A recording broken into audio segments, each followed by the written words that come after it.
Subscribe कीजिए target UP TET C TET exams को और बेल आइकन को प्रेस करें ताकि आने वाली हर नई वीडियो का नोटिफिकेशन आप तक पहुंच सके।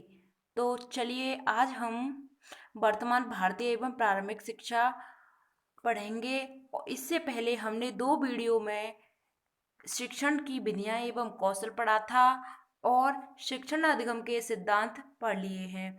अब हमारा यह तीसरा टॉपिक है वर्तमान भारतीय एवं प्रारंभिक शिक्षा। हम आपको टॉपिक वाइज करा रहे हैं, तो आप अपनी तैयारी को बेहतर बनाएं और हम जो एग्जाम में आता है उसी तरीके से आपको पढ़ा रहे हैं। तो आप अच्छे से पढ़िए और अपने समय को ज़्यादा बर्बाद न करते हुए अपने अपने ही पढ़ाई पर फोकस करें। और आप हमारे टेलीग्राम चैनल से जुड़ना चाहते हैं तो आपको वीडियो की डिस्क्रिप्शन बॉक्स में और कमेंट बॉक्स में आपको लिंक दी गई है। आप हमारे टेलीग्राम से जुड़ जाएं और वहां से आप पीडीएफ को डाउनलोड कर सकते हैं। जो हम पढ़ा रहे हैं उसकी पीडीएफ हम टेलीग्राम पर आपको शेयर कर देते हैं। तो चलिए स्टार्ट करते हैं। वर्तमान भारतीय एवं प्रारंभिक शिक्षा। वर्तमान भारतीय समाज में महत्वपूर्ण है एकीकरण। एकीकरण है वह वर्तमान भारतीय समाज में बहुत महत्वपूर्ण है। एकीकरण का अर्थ है समूचे समाज को एक समझना, यानी कि जो समाज है सबको एक समझना। सामाजिक एकता का अर्थ है जाति, संप्रदाय एवं भाषा का स्वीकार करना। सामाजिक एकता का अर्थ है जाति, संप्रदाय एवं भाषा को स्वीकार करना। सामाजिक एकीकरण का साधन शिक्षा है। जो समाज को एक करती है वह शिक्षा है। सामाजिक और राष्ट्रीय एकता पर बल दिया था, तो सामाजिक और राष्ट्रीय एकता पर बल कोठारी शिक्षा आयोग ने दिया था। कोठारी शिक्षा आयोग का गठन कब हुआ था? तो यह 1964 और 66 में हुआ था। स्वतंत्र भारत में सर्वप्रथम गठन किया गया था, तो विश्वविद्यालय शिक्षा आयोग का सबसे पहले गठन किया गया था। विश्वविद्यालय शिक्षा आयोग का अन्य नाम है, विश्वविद्यालय शिक्षा आयोग का नाम राधाकृष्णन आयोग है। राधाकृष्णन आयोग का गठन 1948-49 में किया गया था और भाषा विकास एकता के लिए आवश्यक है। भाषा विकास एकता के लिए अंतर सांस्कृतिक भावना का विकास यह आवश्यक है। अंतर सांस्कृतिक भावना आवश्यक है, तो यह राष्ट्र सुदृढ़ता के लिए आंतरिक सांस्कृतिक भावना जरूरी है।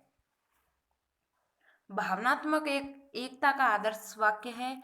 जो भावनात्मक एकता का आदर्श वाक्य सामाजिक और राष्ट्रीय एकता है। पाठ्यक्रम का अनिवार्य तत्व है समाज सेवा एवं राष्ट्र की सेवा। शिक्षा संस्थानों यानी शिक्षा संस्थाओं में सबसे महत्वपूर्ण क्या है? तो शारीरिक शिक्षा है। बालकों की रुचि बड़ी है, तो स्काउटिंग एवं शारीरिक शिक्षण में बच्चों की जो रुचि है वह सबसे ज़्यादा बढ़ती है। बालिकाओं के लिए आवश्यक है, तो गर्ल गाइडिंग की सबसे ज़्यादा बालिकाओं को आवश्यकता है। समाज सेवा के लिए बालकों में रुचि बढ़ाई जा सकती है, तो एनसीसी और एनएसएस के माध्यम से समाज सेवा के लिए बालकों में रुचि बढ़ाई जा सकती है। बालकों के शारीरिक विकास के लिए सरकार की योजना है, तो राष्ट्रीय अनुशासन योजना है। वह बच्चों के शारीरिक विकास के लिए सरकार द्वारा चलाई गई योजना है। भारत में जाति का आधार है जन्म। जाति का आधार है जन्म। विश्वविद्यालय शिक्षा आयोग की सिफारिश है जनतंत्र को सफल बनाने वाले नागरिकों का निर्माण। जनतंत्र को सफल बनाने वाले नागरिकों का निर्माण। माध्यमिक शिक्षा आयोग का गठन 1952-53 में हुआ था। माध्यमिक शिक्षा आयोग का नाम है मुदालियर आयोग।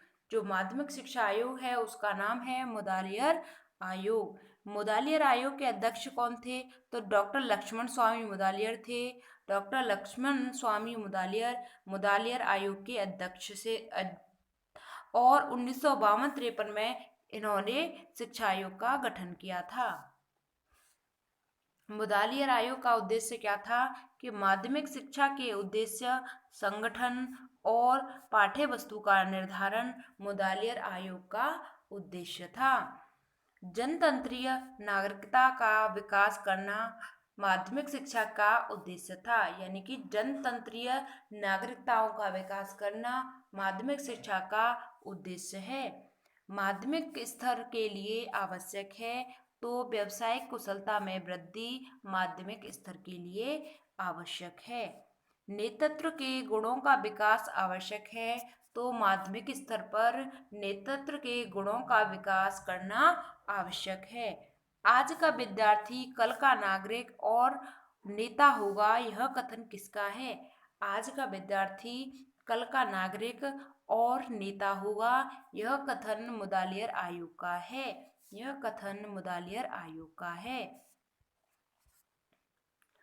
माध्यमिक शिक्षा की अवधि होनी चाहिए, तो माध्यमिक शिक्षा की अवधि है वह 7 वर्ष होनी चाहिए। 11 से 17 वर्ष के बालकों के लिए माध्यमिक शिक्षा जरूरी है। माध्यमिक शिक्षा का पुनर्गठन समिति नियुक्त हुई थी 1952 और 53 में। माध्यमिक शिक्षा की जो पुनर्गठन समिति नियुक्त हुई थी 1952 और 53 में। माध्यमिक शिक्षा का पुनर्गठन समिति के अध्यक्ष कौन थे? तो आचार्य नरेंद्र देव माध्यमिक शिक्षा पुनर्गठन समिति के अध्यक्ष थे। कोठारी कमीशन का उद्देश्य क्या था? तो कोठारी कमीशन का उद्देश्य था राष्ट्रीय समृद्धि और कल्याण। शिक्षा का पंचमुखी कार्यक्रम है, तो यह कोठारी आयोग का कहना है कि शिक्षा का पंचमुखी कार्य है। कोठारी आयोग 1964 और 66 था। पंचमुखी कार्यक्रम में आते हैं शिक्षा को उत्पादन से जोड़ना, शिक्षा के द्वारा लोकतांत्रिक मूल्यों की रक्षा करना, सामाजिक तथा राष्ट्रीय एकता को सुदृढ़ करना, नैतिक आध्यात्मिक तथा सामाजिक मूल्यों का विकास करना, सामाजिक आधुनिकीकरण की प्रक्रिया को विकसित करना, यह पंचमुखी कार्यक्रम में आते हैं। सामाजिक एवं राष्ट्रीयकरण का उद्देश्य कोठारी आयोग का है। सामाजिक और राष्ट्रीयकरण एकीकरण का जो उद्देश्य है वह कोठारी आयोग का है। सार्वजनिक शिक्षा होनी चाहिए। सार्वजनिक शिक्षा सामान्य स्कूल प्रणाली के लिए होनी चाहिए। सामान्य स्कूल प्रणाली की देन है कोठारी आयोग की। सामान्य स्कूल प्रणाली में प्रवेश का आधार होना चाहिए, तो विद्यार्थी की योग्यता यह प्रवेश का आधार होना चाहिए। सुदृढ़ प्रजातंत्र के लिए आवश्यक है, तो 14 वर्ष की आयु तक के बालकों को निःशुल्क एवं अनिवार्य शिक्षा प्रदान करना सुदृढ़ प्रजातंत्र के लिए आवश्यक है। बिना भेदभाव के समान अवसर प्रदान करना आवश्यक है, तो प्रजातंत्र की सुदृढ़ता के लिए यह अवसर प्रदान करना जरूरी है। सामाजिक, नैतिक एवं आध्यात्मिक मूल्यों का विकास करना चाहिए, तो एकीकरण के लिए सामाजिक, नैतिक और आध्यात्मिक मूल्यों का विकास करना चाहिए। प्राथमिक स्तर पर मूल्यों के विकास के लिए शिक्षा देनी चाहिए, तो रोचक कहानियाँ सुनाकर हम प्राथमिक स्तर के बच्चों को शिक्षा दे सकते हैं, तो इससे बच्चा है वह पढ़ाई में रुचि लेने लगेगा। पूर्व प्राथमिक शिक्षा की अवधि है, तो 1 से 3 वर्ष तक पूर्व प्राथमिक शिक्षा की अवधि है। निम्न प्राथमिक शिक्षा की अवधि है, तो 4 या 5 वर्ष निम्न प्राथमिक शिक्षा की अवधि है। उच्च प्राथमिक शिक्षा की अवधि है, तो 3 वर्ष 6 से 8 वर्ष, यह उच्च प्राथमिक शिक्षा की अवधि है। शैक्षिक अवसर की समानता का सुझाव दिया था। जो शैक्षिक अवसर की समानता का सुझाव कोठारी आयोग ने दिया था। शैक्षिक अवसर की समानता का उद्देश्य है समस्त प्राथमिक शिक्षा को निशुल्क दिया जाए, यानी कि जो प्राथमिक शिक्षा है उसे निशुल्क दिया जाए। निम्न प्राथमिक स्तर पर विषय होने चाहिए तो भाषा, प्रारंभिक गणित और वातावरण अध्ययन, यह प्राथमिक स्तर के सब्जेक्ट होने चाहिए। उच्च प्राथमिक स्तर पर विषय होने होने चाहिए दो भाषा, गणित, विज्ञान, सामाजिक अध्ययन तथा कला, यह उच्च प्राथमिक विषय होने चाहिए। उच्च प्राथमिक के लिए यह विषय होने चाहिए, दो भाषा होनी चाहिए, गणित, विज्ञान, सामाजिक अध्ययन तथा कला।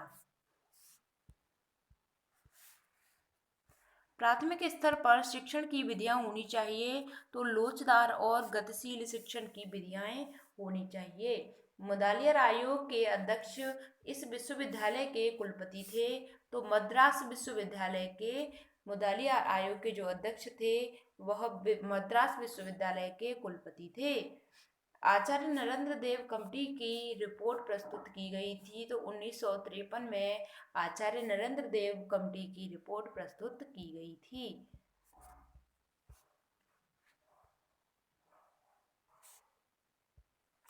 1939 में आचार्य नरेंद्र देव कमेटी ने अपनी रिपोर्ट प्रस्तुत की थी। प्राथमिक एवं माध्यमिक शिक्षा के लिए आचार्य नरेंद्र देव कमेटी ने अपनी रिपोर्ट प्रस्तुत की थी। भारतीय शिक्षा के क्षेत्र में इंसाइक्लोपीडिया कहते हैं। इंसाइक्लोपीडिया राष्ट्रीय शिक्षा आयोग को कहते हैं। कोठारी आयोग ने भारतीय भाषाओं के लिए सुझाव दिया था, तो रोमन लिपि में कोठारी आयोग ने भारतीय भाषाओं का सुझाव दिया था। सामाजिक एवं राष्ट्रीय एकीकरण के लिए शिक्षा आयोग ने बल दिया था।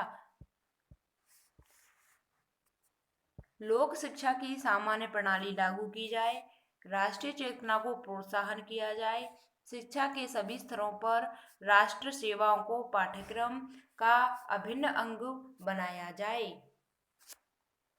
नई दिल्ली में श्रीमती इंदिरा गांधी ने राज्यों के शिक्षा सम्मेलन में भाग लिया था, तो 2 जून 1981 को इंदिरा गांधी ने राज्यों के शिक्षा सम्मेलन में भाग लिया था। विज्ञान एवं तकनीकी पर आधारित शिक्षा कौन सी है, तो आधुनिकीकरण की शिक्षा है, वह विज्ञान और तकनीकी पर आधारित है। प्राथमिक शिक्षा के शैक्षिक अनुभवों का प्रयोग में लाना सिखाती है, तो the handbook for teachers of elementary education है, वह प्राथमिक शिक्षा के अनुभवों को प्रयोग में लाना सिखाती है। The handbook for teachers of elementary education. प्राथमिक शिक्षा का इतिहास प्रारंभ है, तो ब्रिटिश काल से प्रारंभिक शिक्षा का जो इतिहास है वह प्रारंभ हुआ है। प्राथमिक शिक्षा को प्रारंभ किया गया था, तो मिशनरियों के द्वारा प्राथमिक शिक्षा को शुरू किया गया था। ईस्ट इंडिया कंपनी के द्वारा प्राथमिक शिक्षा के लिए प्रथम प्रयास किया गया था, तो 1913 के आज्ञा पत्र के बाद ईस्ट इंडिया कंपनी ने प्राथमिक शिक्षा का प्रथम प्रयास किया था। सर्वप्रथम सर्व साधारण को शिक्षा का प्रबंध किया गया है, तो 1854 के घोषणा पत्र के बाद शिक्षा का प्रबंध किया गया था। 1854 का जो घोषणा पत्र था वह वुड का घोषणा पत्र था, वह वुड का घोषणा पत्र था। प्राथमिक शिक्षा का अभिप्राय है 5 से 7 वर्ष तक के बच्चों के लिए प्राथमिक शिक्षा अनिवार्य है। शिक्षा समाज का है, शिक्षा समाज का गतिशील पहलू है। शिक्षा समाज का गतिशील पहलू है। सामाजिक परिवर्तन का माध्यम शिक्षा है, जो समाज में परिवर्तन लाती है वह शिक्षा है। शिक्षा से ही हम समाज को बदल सकते हैं, उसके लिए कुछ कर सकते हैं। शिक्षा का प्रथम स्तर है प्राथमिक शिक्षा, यानी कि जो फर्स्ट नंबर पर आता है वह प्राथमिक शिक्षा है, फिर उच्च स्तरीय, फिर माध्यमिक, यह इस तरीके से चलती है। गांधी जी की प्राथमिक शिक्षा को कहते हैं बेसिक शिक्षा। इन्होंने कहा था कि मातृभाषा में शिक्षा है, जो प्राथमिक शिक्षा है वह मातृभाषा में दी जानी चाहिए। बेसिक शिक्षा थी 7 से 14 वर्ष तक अनिवार्य एवं निःशुल्क शिक्षा, यानी कि 7 से 14 वर्ष तक के बच्चों के लिए जो शिक्षा थी वह अनिवार्य एवं बिल्कुल निःशुल्क थी, यानी कि कोई पैसे नहीं लगते थे। बेसिक शिक्षा संबंधित थी हस्तकला से, वह हस्तकला से बेसिक शिक्षा है वह संबंधित थी। बेसिक शिक्षा का उद्देश्य था कि छात्रों को आत्मनिर्भर बनाना। गांधी जी की विचारधारा प्रभावित थी तो वह आदर्शवाद से गांधी जी बहुत प्रभावित थे। आदर्शवाद बल देता था आध्यात्मिक मूल्यों के विकास पर, आदर्शवाद है वह बल देता था।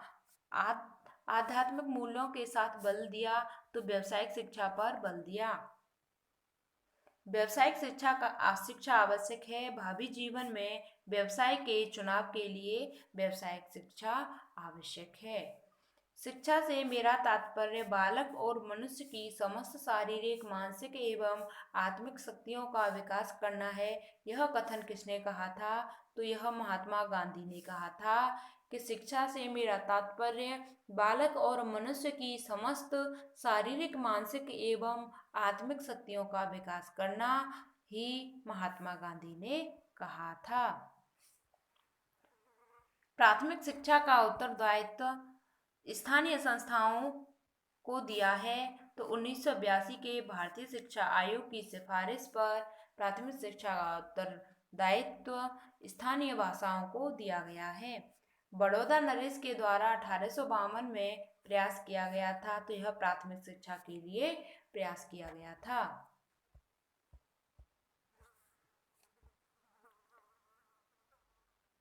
1911 में केंद्रीय धारा सभा में एक विधेयक प्रस्तुत किया गया था, तो यह गोखले के द्वारा 1911 में विधेयक प्रस्तुत किया गया था। गोखले के विधेयक के द्वारा सबसे पहले अनिवार्य शिक्षा अधिगम पारित किया गया था, तो यह बम्बई में पारित किया गया था। स्वशासन प्रारंभ हुआ था 1921 में। स्वशासन का उद्देश्य था प्राथमिक शिक्षा को अनिवार्य बनाना। स्वशासन का उद्देश्य था प्राथमिक शिक्षा को अनिवार्य बनाना। 2002 में संविधान संशोधन हुआ था, तो 86वां संविधान संशोधन है वह 2002 में हुआ था। 2002 अधिनियम पारित हुआ था प्राथमिक शिक्षा के लिए। 2002 अधिनियम 86वां संशोधन प्रारंभ हुआ था, पारित हुआ था। तो प्राथमिक शिक्षा बालकों का अधिकार है, यह बुनियादी अधिकार है। प्राथमिक शिक्षा 6 से 14 वर्ष के बालकों के लिए बिल्कुल निःशुल्क शिक्षा है। बच्चों के लिए निःशुल्क शिक्षा एवं अनिवार्य शिक्षा का अधिकार अधिनियम पारित हुआ था, तो यह 2009 में शिक्षा का निःशुल्क शिक्षा का अनिवार्य शिक्षा का अधिकार अधिनियम 2009 में पारित हुआ था।